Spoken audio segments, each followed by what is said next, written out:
Surprise! I'm not dead! Sorry about the unplanned month-long hiatus. Life got in the way a couple of weeks in a row, and then I kind of got out of the habit, and it's weird how difficult it is to start again once you've stopped. However, I have really missed making videos, so I'm back, and you can expect the usual once a week-ish videos. While I was away, I had some really exciting surgery news, so I figured I would make a video about the types of top surgery available to trans men. So, in terms of my news, at the end of August I had my first consultation with my top surgeon. Only took 3.5 years, but who's counting? I'm counting. I have a follow-up appointment in October with a view to surgery in spring. In my consultation we discussed 3 types of FtM mastectomy, which is to say surgery to remove the breast tissue and sculpt a more masculine looking chest. These 3 were periareola, double incision with free nipple graft, and double incision with dermal flap. Other surgeries exist, but these were the ones that we talked about. So, first off, periareola is arguably the least invasive and certainly the one that leaves the least visible scar tissue. I'm going to be saying the word nipple a lot in this video, so you might as well get used to it now.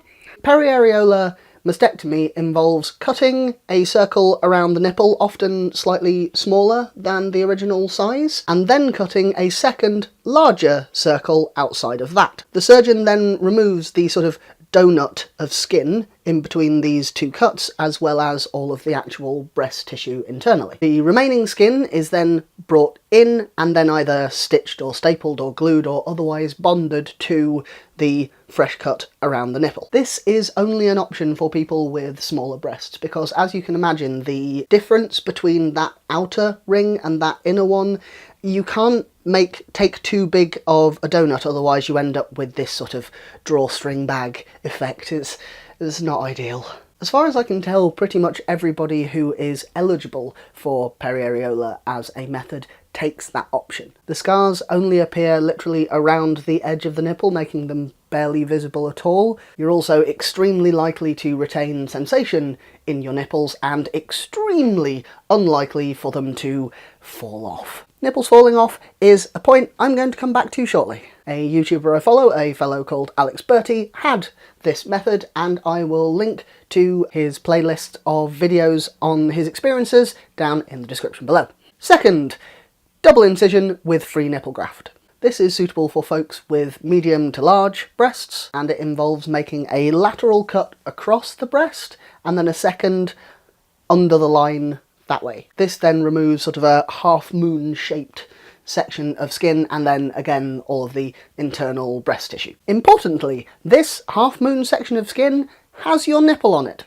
As such, the nipple is then cut from this section of skin, effectively put on ice while the rest of the removal and sculpting is done. With the extra tissue removed, the top line of skin is brought down to the bottom line where the bottom of the breast used to be, again bonded by whichever method. At which point you then have a flat masculine shape chest, currently without nipples because your nipple is on ice over here. The surgeon decides where the most appropriate place for the nipples to be is, and then cuts a circle in the chest skin at that point and grafts the nipple into it, hence free nipple graft. This method results in the lateral scars that you often see on the after photos from trans men who've had top surgery. It has a pretty high chance of you not retaining any feeling in your nipples because they have of course been completely removed and then put back on again with all the nerves severed. And although still incredibly uncommon, of the methods that I'm talking about here, it does have the highest chance of you losing the nipple completely.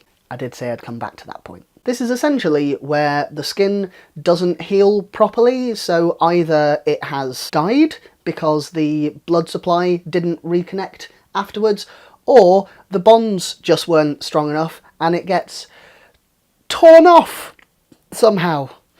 Still, as I was saying, very rare. My surgeon was saying that not only has he never had it happen to any of his patients, he doesn't personally know any surgeon who has had it happen to one of their patients. And finally, for the options that I'm discussing today, number 3, double incision with dermal flap. This is generally an option for people who are too big for periareola, but not much, so you're still talking sort of medium-sized breasts. The core element of remove a half moon of skin and the internal tissue and then bond element is the same as the previous method. That's the double incision part. It results in the same lateral scars and in that respect is pretty similar. The differences relate to the reconnecting and repositioning of the nipples. So with the dermal flap, instead of completely removing that half moon of skin, they cut a triangle underneath the nipple, so you've got the nipple in the centre and then 2 cuts that way, and then the sections of the half moon sort of to either side are removed completely. That leaves your nipple attached to a flap to the bottom of where the breast tissue would be. After removing all of the internal breast tissue, same as in the other example, this flap of skin is stripped down, so they take off the epidermis, which is to say the top layers of skin, resulting in the nipple with a very thin flap of skin that's mainly just nerves and blood vessels. This flap is then laid against the chest wall, resulting in having the nipples against the chest wall without having the skin over them yet. Once the nipples are positioned, the top line of skin, same as before, is brought down to the bottom line and then bonded. Key difference is that where in free nipple graft they cut a circle and graft your nipple into it, with dermal flap they're cutting a circle for the nipple that's already on the chest wall to poke through. The main bonuses of this method is that it has a much higher chance of retaining nipple sensation and an even lower chance of losing the nipple completely. Downside is a potential trade-off in aesthetics.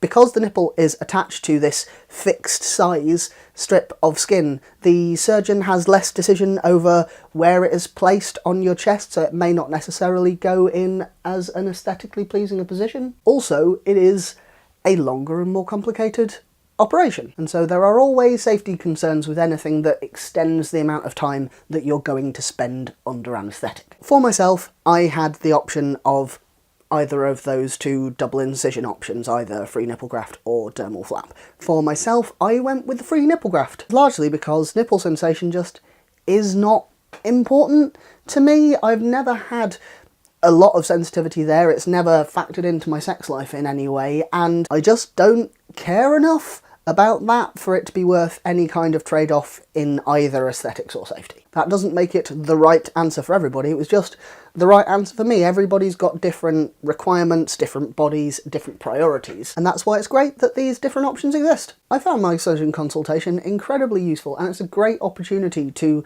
grill the person on what procedures they personally have had the best results with, talk out what's most important to you, and make a really considered decision. So that was a little update on what's going on with me and a little bit of information that somebody out there might hopefully find useful. Thank you very much for joining me. It's nice to be back and I will see you again soon. Bye!